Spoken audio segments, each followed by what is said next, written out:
This is the Ring of Honor, a.k.a. Shane T, boy, the baddest champion you ever seen, boy. This is Mr. Anderson. This is good old JR Jim Ross, and you are listening. You're listening to Knockouts and 3 Counts. Cover!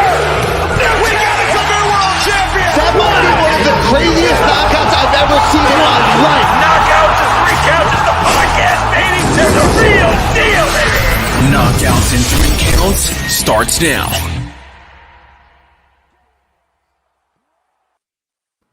Ooh, what up, though, Hockey Town? We've got a very special episode for you tonight. Obviously, maybe a little different than what you're used to, but plenty of good shit to talk about as we've got one of Detroit's favorites, Mr. Darren McCarty. How are you doing, brother, man? To be here, guys. Shout out to not only to your podcast, but I'd be remiss to say thanks to my buddy Donald Holland, who yes, sir. is part of the he's a buddy of mine in the wrestling scene, and he turned me on to you guys. So I think that this is to start it out and say this isn't a connection through hockey or anything like that. This is strictly through the love of wrestling, and wherever it goes, hey, that's where it is. We're shout out to D Holland. So there you go. Hey, man, definitely. We definitely got to give a shout-out to Donald. I got to see him down at the GCW Horror Slam show, and he was letting us know. Donald's in the comments every time we're on here, so I'm sure within a short amount of time he'll be in here and dropping his 2 cents. But definitely shout-out to Donald because, look, I know we talk about wrestling and MMA here, but look, dude, if you weren't a fan of the Red Wings when you were growing up, when you and me were kids, Corey, we lived right through like the heart of all the championships you guys won. So I remember watching you guys win all the cups. So for me personally, this is definitely one that I'm looking forward to. So when I found out that you were, at so many of the local indie wrestling shows, man, I was like, Darren McCarty? I would have never made the connection. So I guess that's as good a place as any to start. Like, were you always a wrestling fan, or was it something, you got into later in life, and why indie wrestling so much more so than the mainstream stuff? That's a long story. That's a long story. And I think that the story of wrestling and let's go back to how old are you guys right now? 29. Now? Okay. 29. 34. Okay. Well, I asked that because when I asked you guys your age, I immediately subtract 24 years, coming up on 25, because that puts 97 right there. So here's the beauty, right? Right now we're talking, right? Because you guys were revert to the 6-year-olds, the 10-year-olds. If we talk hockey, the stories like that. But now you guys have lived life, man. We were talking about before about this time of year, talking about all the people bitching and moaning at the post office. Well, you guys got real jobs, you got real lives, you got kids, you got families, you got bills.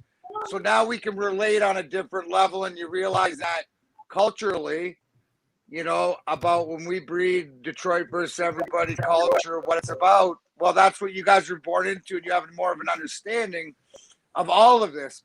To my point about the indie wrestling, or about your question about wrestling, is wrestling's one of those beautiful things that it's throughout life, and you can pick it up and put it down and at different points. And I think that, like anybody else my age, I was born in 72, so Hulkamania was big. And I remember all those old school from Junkyard Dog to there you go, Macho Man, and there you go. I like it. Different those old school guys. So as growing up as like kids that age, then you sort of get away from it. But I remember I got a story. So when I played junior hockey, I remember we were like 18 or 19 years old, and it used to be the Saturday. So I remember we had a Saturday night game, and the Saturday morning, whatever main event or Raw or whatever used to be on, but it used to run to 1 minute after 12. We were supposed to be on the ice at noon, and we figured, the show would end at noon. We forgot at 1, so we were late. Coach was so pissed off, he went in the room and ripped the TV out. We never got to watch any more wrestling. But then fast forward, playing at Joe Louis Arena and stuff, we had everybody come through there. So, I've been buddies with Chris Jericho, for a lot of years. I mean, Stone Cold Steve Austin was my guy, and That's what I'm talking about. The Rock was Dan, like, yeah. So I mean, all my stuff is like, I'm a Stone Cold guy. So like grind time wrestling, everything's grind time with me. Grind time with Darren McCarty, but grind time wrestling's Stone Cold, right? It makes sense because I got the brand and I got everything else. But then back in the day, Matthew Dandino, I'm getting hot in here. I got my Mandalorian shirt on. Killing it. There it is. That's my guy. Yes, sir. Yeah, there you go. That's it. That's what I'd be. I'd be Mandalorian. But anyways, so then it goes to, because back when we were winning the cups, when you guys were like 10 years old, I'd be running around stunning everybody. Dandino would be doing the Rock and stuff like this. We'd make Mike Knuble be Mankind, and we'd be hammering him with chairs or hit him out of the open, and it doesn't matter. Like Danny had it all down. So it was always cool, and we got to interact. And so, and then I went, when I played in Calgary, Stampede Wrestling and the Hearts and stuff like this. So I got, you got to walk around that old rink and see all the stuff and hear the stories there and a little bit. And then, fast forward to the Michigan indie scene, I really picked it up over COVID, right? Like looking for stuff to watch. That's where I really got into deathmatch, because I was explained, the art of it, how sweat tells a story, but blood tells another story. And I'm a guy that bleeds. So it's the investment in it that I love. Oh, we're juking around. Corey dropped out. He'll be back in 1 second. There he goes. First time. Always always got to make an impression. Been doing the podcast for about 1.5 years now. First time drop out. Gotta love it, The flow got in the way, bro. Don't let them tell you. It's all jelly. All jelly. So then being around like the indie scene and stuff like this, and a shout out to my boy, one of my best friends, Jay Adams, or Eddie Venom, if you know him. Yes, I know Eddie Venom. So Eddie Venom and I. So then back even when I played, and I known him from way back in the day, and just going to shows, watching him, the evolution. So I love, and then I also do Wrestling Perspective podcast with Dennis Farrell, with Lars Fredrickson from Rancid, with Nice Young who used to play for the Tigers, and then Petey Williams too. So it's love Petey Williams. Oh, he's the best. He's the best, eh? Canadian Destroyer. Everybody's got a claim to the Canadian Destroyer, but motherfucker, it was Petey Williams was the first motherfucker I ever saw do the Canadian Destroyer. Matter of fact, it was at Detroit World Outreach on a show that like Shawn Michaels and Sting and all them were on. I feel like that particular show comes up a lot. A lot of things happen at that show. Yeah. The thing that you see the evolution, that unbelievable finisher, that every time that it's a mid-match move now for guys, but it still blows me away. Guys, you see Penta or Vieto bumping Cody on a ladder, crazy stuff these guys do. So I think that and I'm all about homegrown, right? I'm from across the border, so I consider myself Michigan's favorite stepson. That's cool with me. And but it's all about the homegrown, right? It's all to me. It's all about trying to get what do you have in your backyard, and then guys, like I said, I bring up the different guys. So then the XICW guys, and then the meeting, getting an opportunity to meet Danny D'Amato from ICW, and then getting to know the RPW guys, and just watching all these guys like the DTA guys and Midwest Scum, Drag King Logan. I've been friends with all Rhino past guests of the show. Yeah, I've been friends with Rhino for years and years. So back in his WWE days. So yeah. And then I was always a huge ECW fan because it was one of those things that, like, if I'm gonna do it, that's where like the commitment, where I like the hardcore, the death match, the commitment. And here's the beauty, what I love. I'm a storyline guy, right? So it's gotta play, like, that's why AEW hooks me, like what they did with the Bullet Club and the way that they're just maneuvering guys, the story, right? And I think in today's day and age, with the way that it's covered by you guys, but also too, like the Being the Elite, the Guevara blog, it allows people to get behind these guys. And that's why I'm a fan of watching these guys get their opportunities. So I look at it as a fan, and this is all the roundabout way which is coming in for Saturday, right? RPW baby, right? The Darren McCarty brand. And I have, obviously the cannabis brand, about to launch all the gummies, from the sleep gummies to the day gummies, all this stuff that been flour and all that.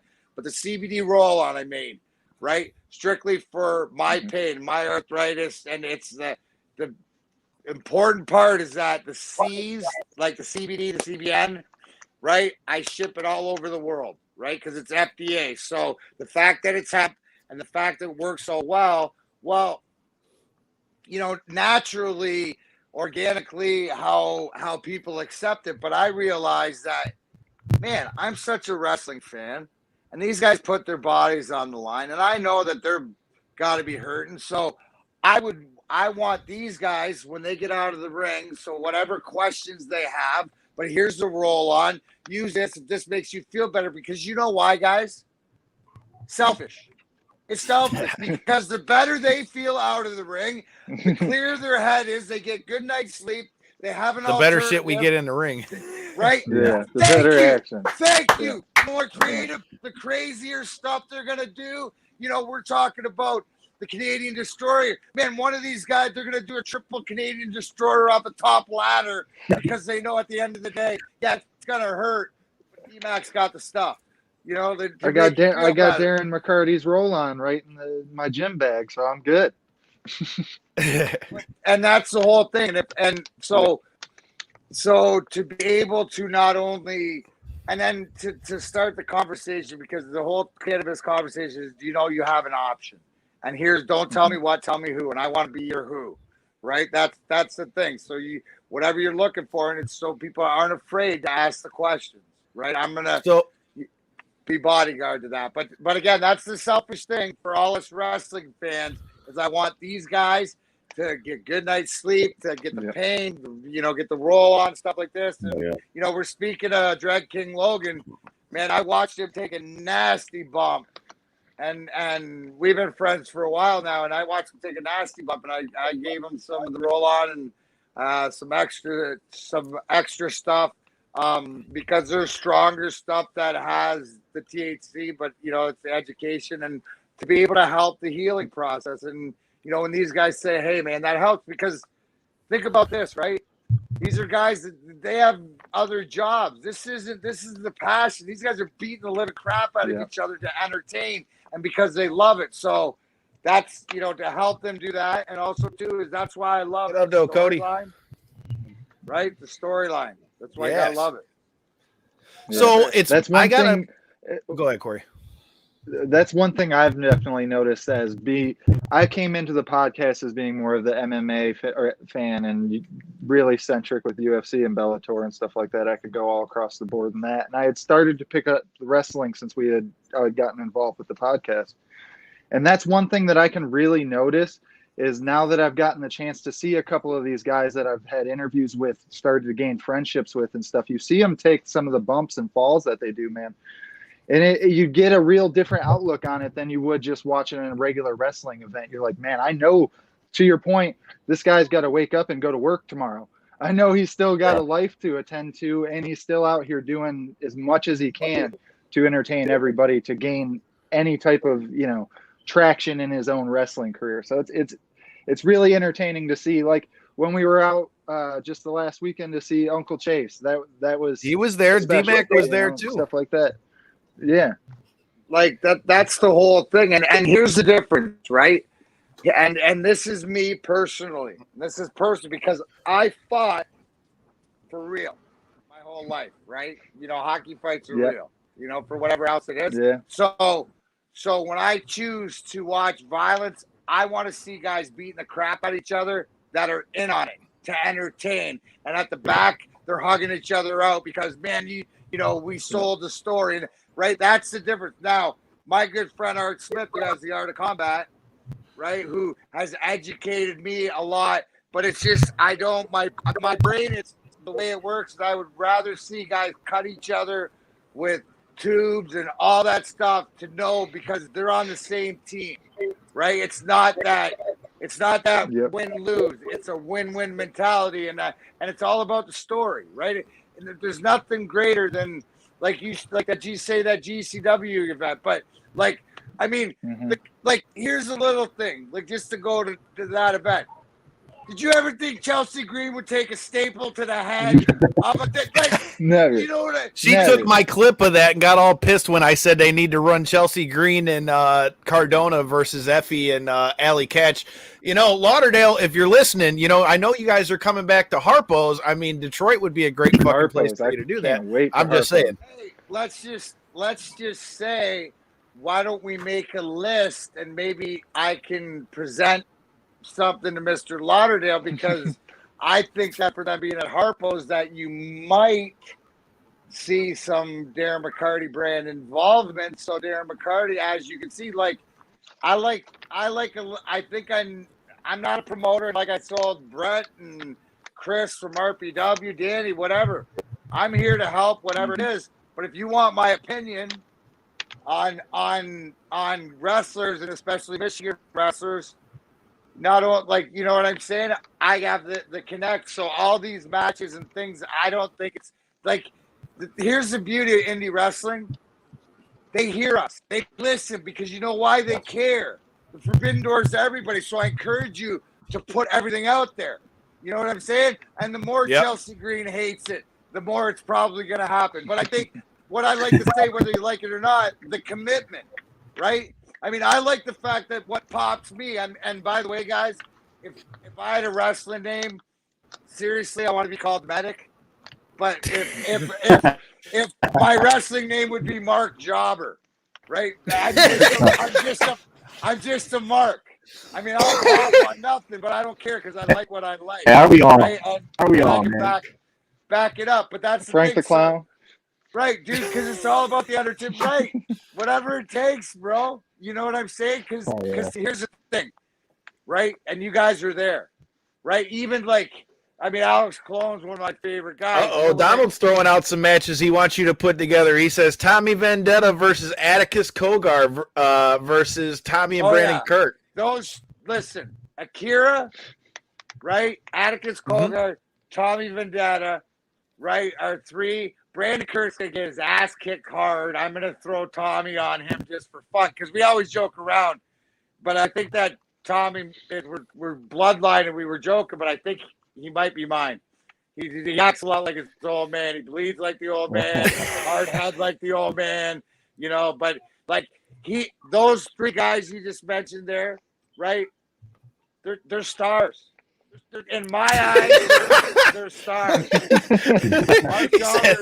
Mark Jobber's amazing. Yeah. Brandon coming in, he said Midwest Scum versus the Briscoes in GCW. I am all for that. Yes. Dude, that would be unbelievable because you got Brett King Logan, right? And then you got Zach Thomas, who he's just, to me, that's like that kid was built for the territories back in the late 70s, you know, with the, like, he looks like Arn. He could be Arn Anderson's kid or one of the friggin' like that old school, you know, maybe his last name was Bradshaw or something, like, you know, just a hard swinging. I mean, I love that. But there's for the record, that's my pick for that tag team tournament, Midwest Scum. I want to go on record. All right. So J-Bone's starting us off. He says it's for me. going to be Midwest Scum. All right. Well, Clip that Brett for King me. Logan's a past guest, so I can rock with it. why don't you do the match? You got the matchups there because this tournament. Like, here's the thing. I mean, I'm popping off the lineup. Like, for me, as I know that, you know, maybe I'm sponsored stuff like this, but I mean, holy cow! Talk about Thanksgiving treats.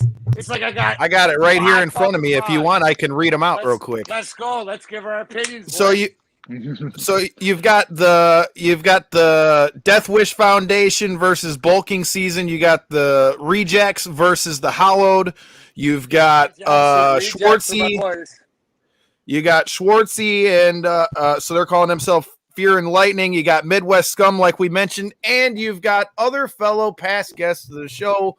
The Death Threat Army is in this as well. So, like I said, RPW is putting on a banger. But you mentioned that you were sponsoring that. I got a story that you'll find very funny since I know you're that far deep into wrestling. So, full disclosure, I've tried all the Darren McCarty products, first of all, because I have Crohn's disease. These ones? Yeah, those ones. those that, ones? Bro? What flavor Straw is that Nana. one? Oh, The straw nana. The straw nana. So they all got a story behind it, and that, being the hybrid or something, that's not like all the OG and all the different stuff. But here's how it works. If it's in my line, I've walked through the farm and said I want that. The straw nana is because it's got the aroma, and when you smoke it, it's something that's different. I'm proud of all that. Go ahead, bud. No, and the reason I bring that up, and you'll appreciate this. So, like I said, I have Crohn's disease. About 3 years ago, I started messing around with CBD and all that stuff to try to see if it'd take care of it. I have Crohn's disease where they took out 6 inches of my small bowel, my appendix, and my ileocecal valve almost killed me when I was 20. I started with that stuff about 3 years ago. They just did a colonoscopy on me at the beginning of this year. I have no Crohn's left in me anymore. What's funny is I had people telling me for years to try it, and the ones who eventually cracked the code and got me to try it and actually use it versus all the different pills they're giving you was Kevin Nash and Scott Hall. We were at Astronomicon. Matter of fact, that day, for any of you guys who are new here, make sure you hit that motherfucking subscribe button. Hey yo, Chico. Hey yo, Chico. Yeah, man, but they definitely hooked it up, and it was cool because we got to chat with we interviewed Booker T that day, we interviewed Eric Bischoff and Brother Love that day, and then we're sitting there, and Kevin Nash had just got his knee all replaced, and I go, well, how's your knee? He goes, well, you asked, so I got to show you all the pictures now, showing me all the shit of his knee reconstruction and stuff, and he goes, wait a minute, you got Crohn's and you've never tried that stuff? And I'm like, I've always thought about it, but never really pulled the trigger, and like I said, the proof is in the pudding. Like I said, I don't think it's like a cure-all, but at the same time, it helped me with my Crohn's, and I'll tell anybody that'll listen to it. I've got it's done nothing but good things for me. And like I said, Corey and I have both tried the product. Definitely, I definitely recommend. I have not. I'm not a smoker. I've never tried any of that stuff. But as I grow older and wiser, I've been looking into the health benefits of this stuff, and I'm just waiting to be sold on the right stuff, man, because I'm getting to the point where I'm down with it. Like, let's do it. There when you understand why your system and how it can fight out and the truth and everything like that. So I always say when it comes to anything, Brandon says flying elbows is his favorite. Oh, flying elbows. So that's Macho Man by Glue Band, but it's great for anxiety. That one cut. Okay.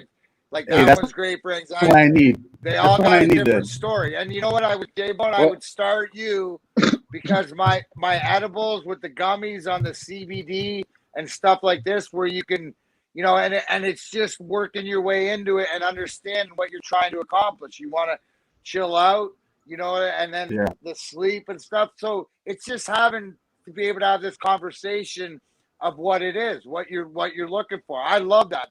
The flying elbow, the main event, all the main events, one of my highest THC. It's like 29%, along with the 9-pound hammer and the Death Star and all those big ass. But I love the name of these things. It's amazing.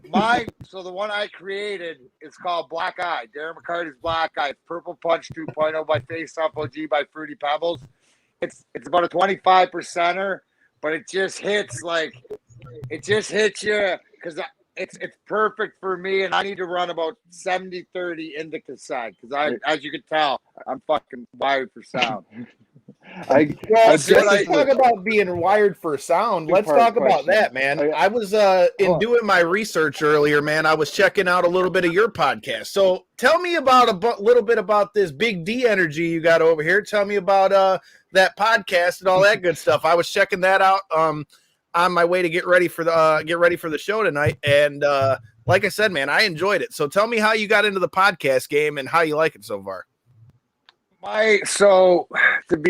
To be honest, Grind Time with Darren McCarty I got the banner over there, which I put that's been on hiatus for about a year and a half. That's like my podcast or whatever like that. It's just because I'm doing everything else, I don't have the opportunity to do it. But every day, every weekday, 11 to 1 Eastern, Woodward Sports Network, on YouTube, anywhere you can find it. Myself, Joint Bell, who's a former Detroit Lion NFL player, and Neil Rule, local guy. We talk Detroit sports and everything else. Wrestling Perspective podcast I do and stuff like this. To be honest, I'm waiting because I'm waiting to be able to a lot of here's the thing, right? I'm ready. It's everybody else isn't ready when I'm ready. So I got it. That's why I do so many things. But I'm going to eventually do a wrestling show. I'm going to eventually do, a wrestling camp. I want to be, listen, guys, I think that if you look at me and I'm the one that tells you that you can do anything and manifest your reality. It's what you're willing to do and commit to do it. Because my next goal in life, or my next goal, is to be the Joe Gibbs of cannabis and wrestling in Michigan. Which means when you think Michigan for any of those questions, right? And it's through you guys. It's the network. It's not me standing there like Vince. It's me standing there like Tony Khan and the Forbidden Door being one of his guys and figuring out a way, how do we get the exposure? Because again, if guys feel better, if they feel like they're working towards something, the talent is out there. You guys know it. I mean, I'm introduced to new talent all the time. I mean, I'm going to say, let's say in the last year, I've really been out and about and seeing as much as I can, but still, like if you come over to my house, man, I mean, I'm always flipping YouTube or IWTV or whatever else. And I mean, shout out to my boy Rafe Houston, Faces and Heels, because he turned me on to the Death Match Down Under stuff. So, I mean, it's just like different, like the passions, right? The passions to anything. I love people that are passionate, and to tie your story up about Kevin Nash, that's one of my bucket, or one of my I don't know, things that make me feel cool is that Kevin Nash has a D-Mac jersey at his house. That's what I'm talking about. So that's what to me, that's Big Daddy. Like like whenever I think of people that like I'm good friends with, I don't think of them as it's totally weird. So I forget, because he's always been like, he reminds me to say that, and that is Kevin Nash. The appreciation and stuff like this, and you're gonna hear your message from wherever else, and it's just grateful that you were ready to listen to messages. And sometimes, right, it's not from the smartest people, it's from some of the people that it's not, oh man, I was telling you all the time, yeah, but you sound like the Peanuts teacher. Tune you out. Kevin said, hey dude, try this, it worked for me, here's the picture stuff. Nobody needs the credit as far that you got the secret, and then you can pass that on. So we got a question for you in the comments. So he wants to know if you had second thoughts about taking the light tube to the head at ICW. I was there live, and it was incredible. No, dude, that was awesome. I mean, I would have took more. I always want my whole thing, and dude, God bless, like, fuck the Kirks, but God bless Brandon. Like, let bucket list, let me put him through a door. Right, let them be all, and my only thing is just so that it's like, I don't want to do it, but I will. Right, so if you see, like, I'll take. It's not. I'm like that. I want to watch and stuff like this, but again, storyline. If it plays in and something like that, then it's not out of place. So, I was, it was really cool. And you know what? Not everybody gets schoolboy rolled up like I did. So gosh darn it, man. God, if I was only on the ice, boys, that wrestling. I should have spent more time in the wrestling ring. Oh God, that's the toughest part. Not that I lost to Brandon Kirks, but I got outsmarted by him. Well, I think maybe you should take them on the ice for the next match. Next match got to be on the ice to see how they do there. Yeah, there's the next business model right there. Wrestling on ice. That's hilarious. But I do owe him a light tube receipt. Well, you brought up hockey, and that brings up as good a question as any. Now that you know that we all pretty much lived through all your Stanley Cup championship wins, I would be remiss, especially since my dad passed away at the beginning of pandemic and a Detroit sports diehard. I got to ask you, so out of all the Stanley Cup championships that you guys had wins with, was there a specific season that sticks out to you more than any? And if so, what was it about that season that sticks out? Easiest way to describe them, and grateful to be able to have 4 cups, but they're like kids. They have a different story. You love the journey. Yeah. The journey's a little bit different, even though some of the names are the same. But the first, if like I tell everybody, if you put a gun to my head, well, D-Mac, the wrestling character, the larger than life, the animal, well, dude, what are you, stupid? It's 97. I scored the goal. What do you think? First time in 42 years.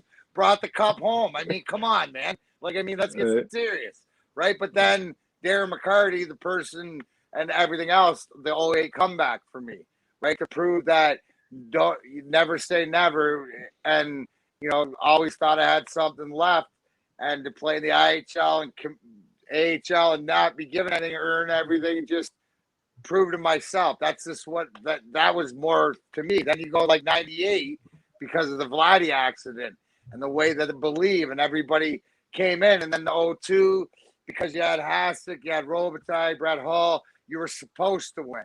I don't care how talented you're supposed to do it, and then you still do it. That's just like I'm more motivated by people telling me why I can't do things than why I can, right? Because I realize that it's not whether or not you decide whether I'm going to do it or not. It's whether I decide what I'm going to do. So it's and now it's using that positively. Yeah. So that brings up as good a question as any. So I had to ask that with me being a sports fan, but we talked a little bit about you and your love for GCW. Now, you were at the show that we were at here in Detroit where Uncle Chase did his thing here, and we had quite the banger of a show here in Detroit, and they're coming back with Harpos. Now, Corey, as he mentioned, wasn't the biggest wrestling guy at the beginning of this show, but I would think that you, being a big wrestling fan, will agree with what I'm about to say. I gave him about as good a 2-show introduction to wrestling as he could have got. The first big wrestling show he went to was the War Games show that GCW did in Chicago. And then the next night we were there in Chicago when CM Punk returned.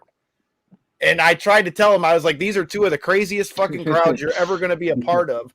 And I think he thought I was bullshitting. So I'd love to know what your thoughts are on, did you get to see the War Games match number 1 for GCW? And if so, what are your thoughts?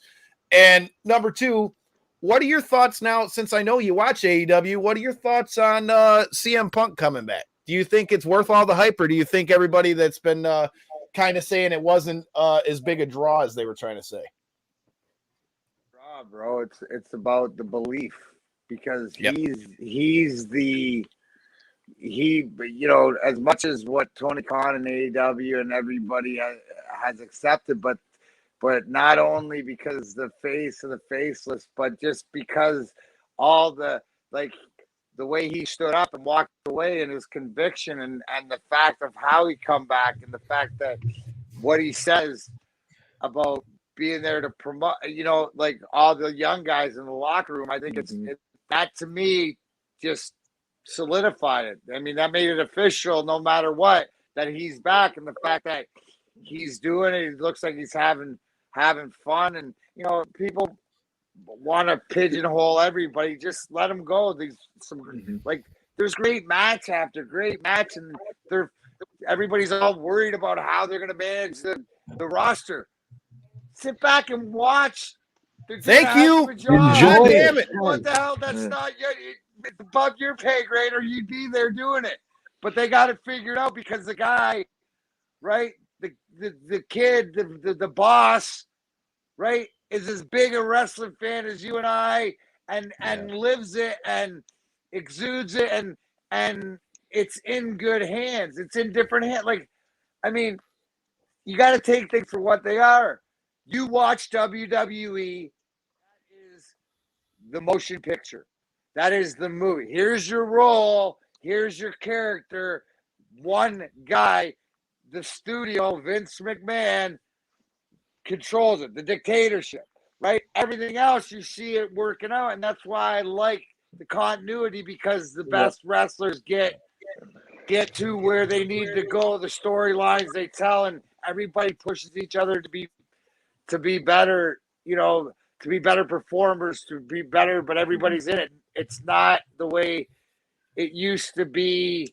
I mean, that's the beauty of it. So, to the fact that those were, and listen, GCW just puts out bangers, bro, because you know why? Because the commitment, and I think that RPW and ICW and all those, I love that, but they're all a little bit different because they have a little bit different stars. Like, I'll tell you, the one that blew me away was 30 Ron and Nick Gage out in San Diego. That whole, like, that to me was like GCW on the road. Like, it's the power that GCW has, that it carries, like from the, so I think that in that production, and Brett's done a great job, and he's got a vision. That's what it is. Like, everybody's sure he's got people coming in. Leave him, let him it's work. Let him work his thing. When he wants help, he'll ask for it. I feel the same way about Tony Khan. If he's got the budget, he'd pay people and whatever else. I don't know. I mean, are you sure that Vince doesn't have, stock in AEW or something? The way he just, I mean, well, and then here's the thing. You brought up a great. And the thing is, you brought up a great point. I feel like the biggest problem that we see, whether you're talking about indie wrestling, whether you're talking about AEW, whether you're talking about WWE, whatever we're talking about, if fans could just shut the fuck up and enjoy what we got on. Like, think about this. When's the last time you can remember AEW has been the first real competition that WWE's had in 20 fucking years? And for how long people have been complaining that they wanted to see an alternative. Well, now you got an alternative. Why can't you just enjoy all the shit? The same way with MMA. We enjoy the UFC. You might like bare knuckle FC. You might like boxing. You might like this or that or the other one. But dude, at the end of the day, the more places that are big spots like that, whether it's an AEW, a WWE, or a GCW, like you talked about, that's getting a lot of these guys who are getting let go from WWE, getting, another opportunity to get out there. I mean, hell, look at the main event.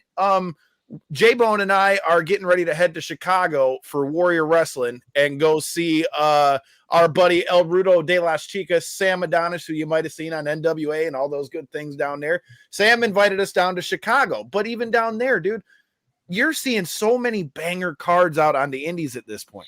The one that we're going down there, the fucking main event is Will Ospreay versus Blake Christian, who just got let go from WWE, versus and then who's the third? Trey Miguel's the third. So them three in a triple threat. You got that's Spider Trey. That's my guy, dude. And to the point that I've been watching, like, that's a guy I've been following for years, right? Since the Rascals, and what a great kid, because he's here a lot and works hard. I always love chopping it up with him and stuff like this, and it's great. That's what I was talking about before. There's a prime example of trying to watch this kid, and he's got great influences. I know Rhino's in his ear and stuff like this, and moving through the Impact and Scott D'Amore and all these.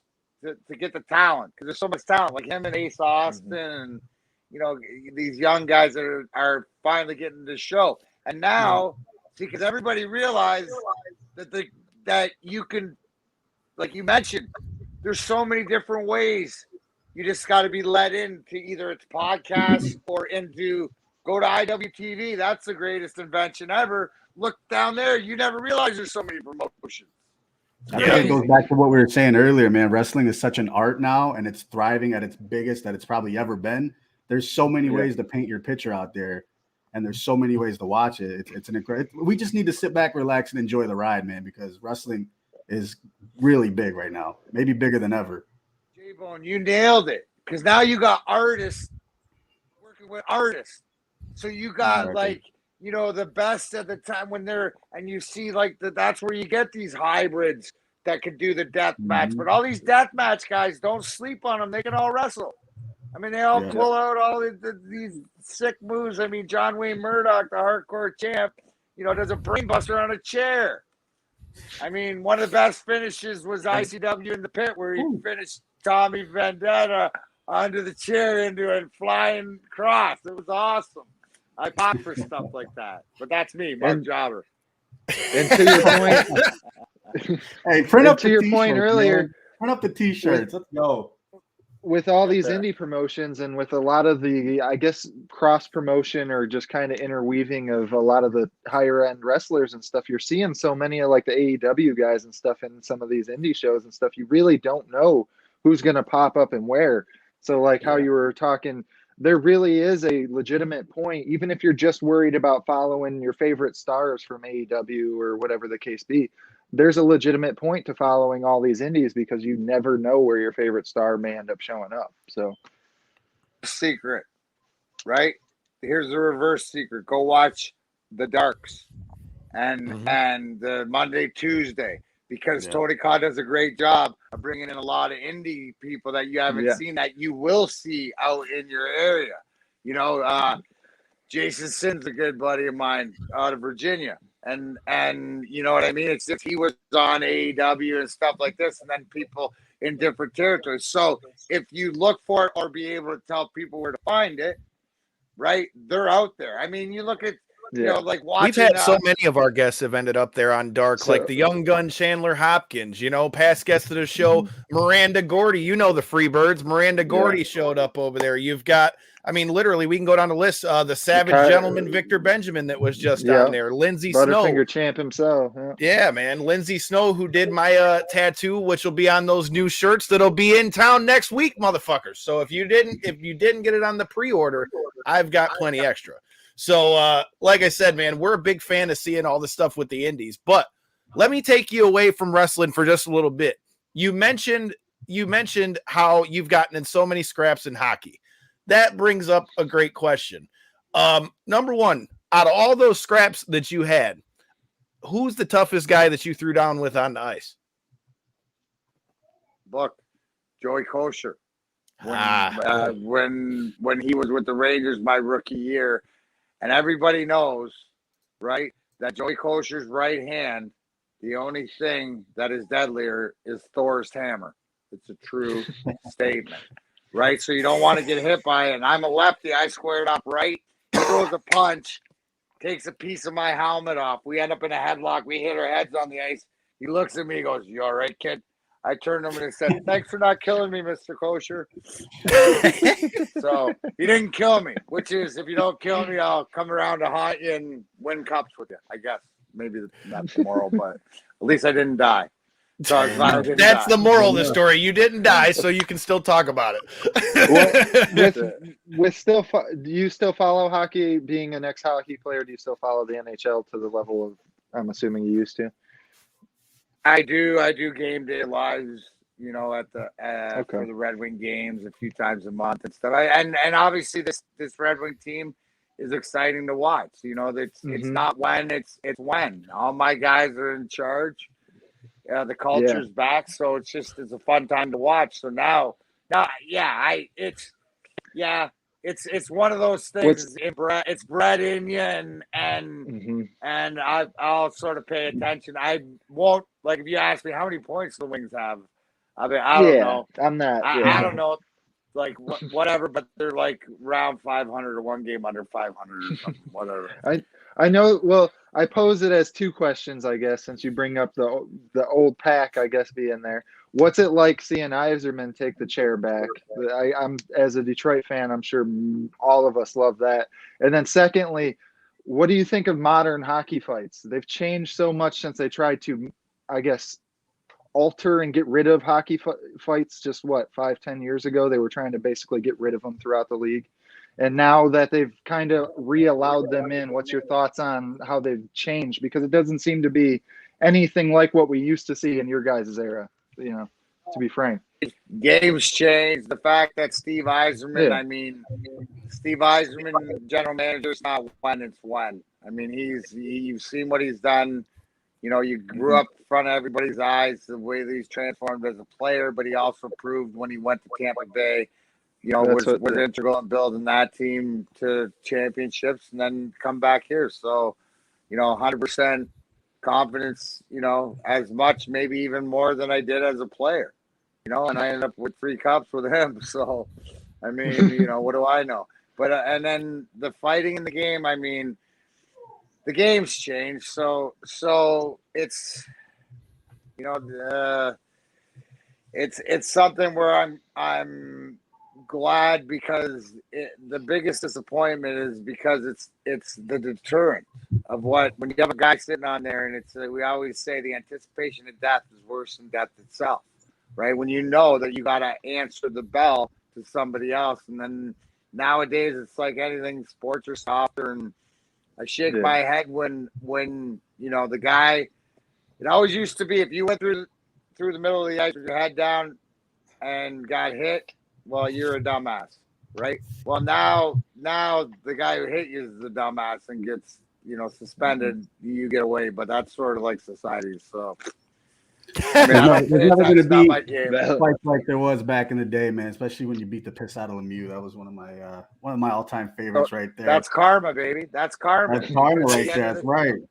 Get what you put in, man. He deserves it. You don't apologize. Listen. Yeah, in life and in sports, bad things happen, but you can't lose respect for a fellow human being. And the fact he didn't apologize to Chris Draper, he said, screw him, whatever. I'll let him take care of it. Just the fact that he decided I was karma that day, we're living on it for the rest of our life. Put it in your hands, literally. Right, exactly. I asked him to. I said, no matter what happens, I remember beginning of March, getting on my knees because I was driving myself crazy. What I was going to do is whatever happens, let me be the messenger. So I tell everybody, feel free to use the hotline. He's listening. Put it out there. Work for me. It is. Look, man, so I play a lot of music. I'm the big music guy, as you could tell back there. I got a lot of music going on back there. I want to know about your band, Grinder.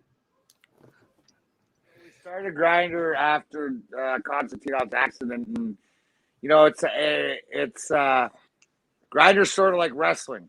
Love wrestling. We picked it up, put it down. I've ended up writing a couple albums, and what happened is my bass player, who was one of my best friends, he died in 2004, and it's funny because he was the one who didn't drink, didn't do anything. He had like asthma or something. He had a heart attack on the phone, just dropped dead. One of those things. So I shut the band down after that. But we play. We were back out playing again and stuff like that. So my lead guitarist, Billy Reedy, who's been my buddy for 30 years, he decided that, I was waiting for him to get ready to get back because I wouldn't do it without him. So, yeah, we're working on some new stuff. Yeah. You guys gonna get back out to the Token Lounge? I seen you guys on the billboard one time at the Token Lounge. Yeah. Oh, yeah. We'll get back out to the Token. We'll get out to the Token. I've been out there a few shows. I think the Gasoline Gypsies are playing there soon. But yeah, we're gonna do some things. Probably, if I was gonna say, coming into the festivals in the summertime, I would like to move it in because my big thing is when you're like a cannabis, wrestling, comedy, music event. Wouldn't that be cool? There you go. We'll just call it the D-Mac Show. I love it, dude. I mean, you're just hitting everything from all bases. We also cover the combat sports like we talked about. So I got to ask about that. I mean, we know that you're down to throw down on the ice, but does D-Mac get down with boxing or MMA? Are you watching UFC much at all? Or with a guy named Al Irish when I played for like 10, 12 years. And, so I've rolled a little bit too because with jiu-jitsu and stuff like this. And a lot of stuff is, learning is if you – hand fighting with the jerseys and stuff like this, grappling and stuff like that. So I'm a student of different things, but, dude, I was sitting, here's a good story for you. So Nagano knocked out Overeat Overeem, Alistair. I was there, the one here in Detroit. No. I was there, bro. You weren't sitting where I was. Not where you were, no. Hell no, I was way the fuck up. I was sitting 2 seats beside Joe Rogan because the producer Craig Conley's a buddy of mine, but I was sitting the row behind the ref. When he hit him, that was like, I was also in the building when Jadeveon Clowney lit up the Michigan running back in that bowl game. I was in Tampa Stadium. That sounded like a car crash, right? Those two things were the biggest. Gnarly. And I'll tell you this, listen, after they peeled the Overeem off the floor and the ref came out, right? And I said to him, I said, bro, was that as bad? Like, was that as gnarly as it looked? He looked at me and said, I've been doing this for 30 years. That one, I was actually scared. I thought he was dead. I thought he was dead. Like the way he hit him in the end. For hearing a referee say that, bro, because that was so. That's that. Hey, that's that real. Boom. Lights out. So I like. That was cool. I was on the other side of the fence. I'm good with that. To bring it back to Rogan, like you had said, I think he has the most accurate description of that fight. Overeem's head looked like a Pez dispenser. The way it just immediately flipped back, like it just that was vicious. Ngannou's got a way of touching people, and there's a reason why he's worked his way to the championship belt. That's for sure. Got a way of touching people, dude. Again, I met him, Holloway, Overeem, Aldo, and who else at the open workout, and I took a picture with Ngannou, which you can check out at the social medias that are in the bottom left-hand corner. I'll tell you why he knocks motherfuckers out. His fist is bigger than my fucking head, and I got a big-ass chrome dome, all right? Like, I mean, this man put a fist next up to my chin, and I'm like, fuck, this dude's hand is huge. Like, I do not want any of that smoke. And what's funny about that is that night we ended up drinking at the bar with past guest of the show, Sam Alvey, and he said the same damn thing. He was like, what the fuck, man? Like, he was gone when he hit the mat. It was over with. So, yeah, that was definitely one of the more gnarly ones. But it's funny, with you being a wrestling guy, I think one of the most gnarly knockouts that I've ever been in person to see as far as the UFC goes, I was there the night Brock Lesnar took the belt off for Randy Couture. You want to talk about a crowd going silent. He hit him, and I think everybody in that place was expecting him to beat Brock Lesnar because Brock Lesnar was coming from WWE, whatever. He hit him, and I shit you not, there was like a good 2 or 3 second silence where the whole fucking place just went, shut up. And, yeah, man, that might have been one of the most gnarly ones I've ever seen, because I've never really seen it where somebody went quiet. Because, hell, I was also there when Michigan State alum Rashad Evans knocked out Chuck Liddell, too, in Atlanta. And that was a whole nother one, too. That one made me sad, dude. I was legit sad when that happened. Everybody loves Chuck Liddell, dude. If you don't like Chuck Liddell, you're not a fight fan. I mean, I don't know how else to put it. Chuck Liddell's like, if you told me that I was Stone Cold's little brother, I would say, oh, yeah, dude.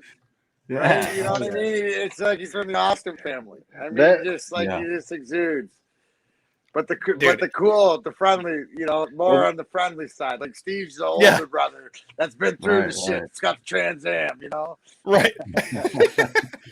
Well, you died bag at the corner. We've got a segment that I think that you would find pretty funny. So we've got a segment that a lot of these guys that you've already mentioned have had a part in. We like to call this segment, we call it Locker Room Etiquette. Now, we've had everybody on there from Josh Briggs, who you can see on NXT, to Dread King Logan, to Booker T's answered on this. We got Bruce Pritchard as well. We call it Locker Room Etiquette because we've gotten all the answers from wash your balls, keep your baby mama out the locker room, bring your own wrist tape, bring your own squirt bottle, whole bunch of different things. So I'll flip it in a different sense since you come from the hockey world of things. If you had any advice, and hell, you've been in wrestling now too, so I guess you go both ways. If you had any advice for an aspiring wrestling guy or a hockey player, what would it be? Etiquette. Just any pet peeves or anything. Well, you know what? Wash your underwear, bro. Like, you have an underwear bag. No, but you have an underwear bag and they make it real easy, right? Right? They have a laundry bag. You just put all your stuff that you wear underneath. You throw it in this bag and it goes in the washer. That's why they make it as easy as possible. Watch your gear, bro. No one wants to smell your gear. No one wants to sit next to you smelling your smelly socks. Dude, I couldn't agree with you more, and it's funny you say that because now that I know you've trained jiu-jitsu, you'll be able to appreciate this story. So I couldn't agree with that more. First jiu-jitsu tournament I ever did. So for anybody that's never competed in jiu-jitsu, you know, the weight classes are a lot like wrestling weight classes where there's like about 15 pound weight allowance kind of. And I'll never forget, I faced this kid and his gi smelled so bad that I shit you not, I almost threw up before the match started. And I didn't want to forfeit, so I still fought the kid. Kid catches me in a triangle. So mind you, I'm telling you, his gi was so rank that I could smell it before we ever started. Then he catches me in a triangle, and I'm flat on my stomach. So not only am I getting choked, I'm having to deal with this dude's stank-ass gi. I stood up from my stomach with this dude on my shoulders and power bombed him on his head. And they go, "You do that again, you're disqualified." I said, "Well, maybe you should have told him to wash his gi, and I wouldn't have had to fucking power bomb him because I was afraid." I should have just told him I was going to throw up on his gi, but I don't know how much they would have liked. That was all part of his game plan. Can't be mad at the kid because my was etiquette in the locker room with your teammates. Now that is proper wartime etiquette on the mat. Go with the smelly gi if it's going to get you to win. We're talking about. I legitimately got a staph infection from that motherfucker. You should be able to power bomb. There should be a spritz test. I mean, I don't know. Those rules in jiu-jitsu. I'm just talking about because you dress with your teammates. Hockey, right? So yeah. No, totally respect it. Wrestling, you should because you're trying to be on the same team. But you're trying to beat a guy. I don't know. All right, bro. So I got to ask you this last question as far as it goes to wrestling before I tie everything up, because I feel like something tells me you're going to have a very funny answer to this. So I'm sure you've seen on Twitter about what went down last night with old boy trying to tackle Seth Rollins on Raw. So here's the question. Number one, what are your thoughts on fans that are jumping the rail? And number two, do you have any stories, any dumbasses that tried to run onto ice with you guys over the years? That's stupid. It's like you enter. I mean, listen. I mean, it's etiquette. You want to cross that line, then you should. I mean, that guy got off easy. I would have boot stomped him. Yeah. No, I mean, you got to set a precedent. And I know that everybody else, listen, all the wrestlers don't listen. If you, God bless you, but all the guys in the indie scenes and stuff like this, you do like, and that's the whole thing, right? In the indie scene, it's crowd interaction. There's so much stuff, but it's telling a story. Moving away, getting out of the seat, watching it go. It's part of it, right? Everybody's there. That's the whole thing. So I think in those instances, like I saw Merck. Some guy grabbed Merck and he smashed some tubes over his dude. Yeah. Somebody got to get really, really hurt because these guys don't play. These guys play nice with each other because they don't want to kill each other. As far as that guy on Raw, you cross that line for. Yep. That guy on Raw, man, he's lucky they turned him over to the cops instead of turning him over to the locker room. He'd have had a hell of a night then. I mean, it's just crazy that where do people ever think that was okay? That's my thing. Like, dude, like you, and then the thing is, those are the same people that'll go out there and get their ass whooped. Hey, Seth, your heel character really pissed somebody off. I mean, he's doing it right. That's for sure. But you watch MJF walk through the crowd. Yes, that's what I'm talking about. So. All right, so because you brought MJF up, I'll tell you the story because you'll find this funny. So we interviewed MJF at StarCast 3 before All Out, not this past one, but the last one. And I'll never forget. See, those are why guys like that are the best heels you'll ever find. Because I'll never forget. We were in the scrum room, and this guy's asking him a question, and he busts out and gets in this dude's face and is just punking the shit out of this dude. What you see in those interviews and what you see on TV are not very far off. But that's why guys like that can elicit such a hot atmosphere. You mentioned growing up in the 80s. I mean, how many times did the Horsemen need a fucking police escort to get out of the building? I mean, when they beat up Dusty Rhodes, they wanted to kill that motherfucker. Listen, some of the stories you hear about back in the day, go watch Dark Side of the Ring. I mean, it's just now it's just it's the entertainment where like I said, at the end of the day, you can like who you like or whatever, but it's more so the artistry, right? It's the artistry. Respect the art, respect the artist and what they're doing. And hey, you don't have to like everything. Go find what you do like, because there's a whole rabbit hole of that stuff. Trust me, I'm still down it. I've been down one for about a year and a half. Keeps digging. Hey, man, like I said, I appreciate you giving us the time today, Darren. Like I said, when we get to, next time I see you at a show, we definitely got to link up. Oh, yeah, also, sure, bro. Hey, man, thank you. And like I said, if you guys haven't done so already, check out all his CBD line and all that stuff. I can tell you from firsthand experience, the stuff works. Yeah, I need links to all that. I need to figure out how to get all that, because I'm ready to explore that world, man. DarrenMcCarty.com for all your DMAC and ICW 10 for 10% off the CBD roll. It ships everywhere in the world. As for all the education on it. As for the medical and recreational, for the flower connoisseurs like myself, where do you have a preferred retailer? Because that's one reason why I ended up with the Straw Nana, is being a downriver connoisseur. I ended up trying to kind of track it down. So speaking to the man himself, do you have? Yeah, that's, obviously with, I think I'm in 170 of the 217 in the state, the dispensaries. That's the one thing, is to get the product out, is which is in which area. I know, we're talking downriver to be more. I'm in the Madison Heights, Hazel Park area, so the New Standard, the Breeze, the Green Buddha, Green Genies. I know at Walled Lake, the Greenhouse, Bazanzos, they carry it, and so mostly in this area. But again, all throughout, what I would do is you can also do what I do. Go look on Weed Maps or something. That's what I did to find this one.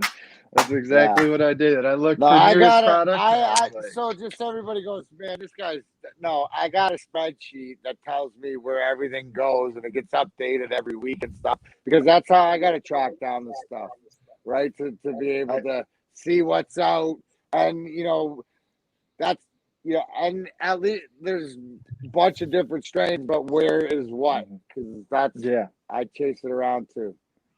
I could only imagine, as somebody who goes to quite a bit of these stores myself, both for pleasure and for work, because I do security doors for a living. So there's a ton of product, and every single store has got a million different options. So I could just imagine, as a vendor, trying to fill all these orders and keep up with product and new orders. And so that's got to be a lot, man. I could just imagine on your end. Well, no, you know what? Here's the best part about licensing the brand, right? Is that I just make sure that what goes into it and everything else, and it's just, if you know cannabis, it's patience and resilience, like the plant. So with me, I'm competing with myself, and the fact is, don't tell me what, tell me who. So the fact that anybody's got any, like you said, to see it out there. I mean, you show me a bag and stuff like this, and I got the tubes and the pre-roll tubes and stuff. I mean, to me, that's what all this it's all about, because that's really, like you said, where it can help people make a difference in their lives. Whether Crohn's disease and the CBDs and stuff, whatever it is, there's an option. So it's cool, man.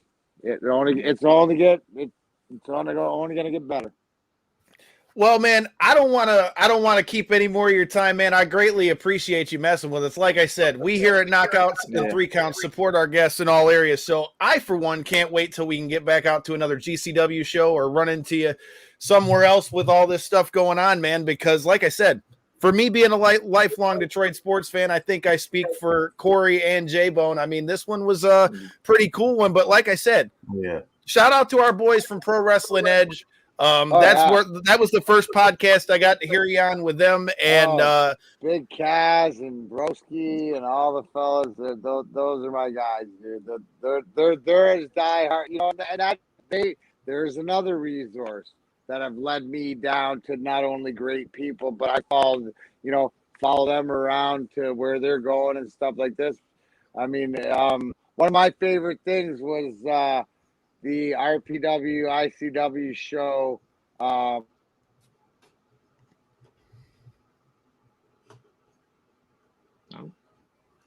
He froze, I think. Did he right at the end? Here, let me try to. Here, hold on. Oh no! Oh, he's coming back. Oh, he froze up right at the end. Oh no! Always keep him wanting more, right? That's hey, man, you got to leave him wanting more, dude. Like I said, man, we were just getting towards the end of things. Hopefully we can get Darren back here in a second. What a rock star, dude! That dude's a Detroit rock star. I don't care. I know, man. I wanted to pose the question: what's it feel like to be a legitimate Detroit legend? But I don't want to, S on the D too hard, so I decided not to pose that question. But it is the best way I can describe it. And I now that it's just us three in the many listeners that we have acute over the last couple months. Thanks all of you guys, by the way. But that being said, there's not too many that I call my mom and dad about to be like, hey, guess who I had on the show this week? Right. And this is one of those. So it was definitely a special moment for me. Oh, yeah. Hey, man, I couldn't agree more. Like I said, I wasn't just blowing smoke. I've been a Darren McCarty fan for years. And Darren, when you hear this, man, I know you said Pro Wrestling Edge are your boys. There are boys too, man. But, hey, you are now part of the Knockouts and Three Counts family. Like I said, next time I'm out at a RPW show, or if, I run into you when we go to GCW, we're definitely going to have to link up. And hopefully this isn't going to be the last time that we bring DMAC to the show. For everybody that's new here and just checking this out, make sure you hit that subscribe button, hit that like button, hit that comment button, and share it with your friends so that they can see this great show. And, hey, Donald, thank you, because you're the one that put out the feelers to DMAC. So greatly appreciated, brother, man. I hope all of you guys enjoyed this one and enjoyed the conversation. So, yeah, man, thank all of you guys for checking it out. Like I said, if you're new here, make sure you hit that subscribe button. Make sure you hit that like button. And, hey, we were talking about Monday Night Raw.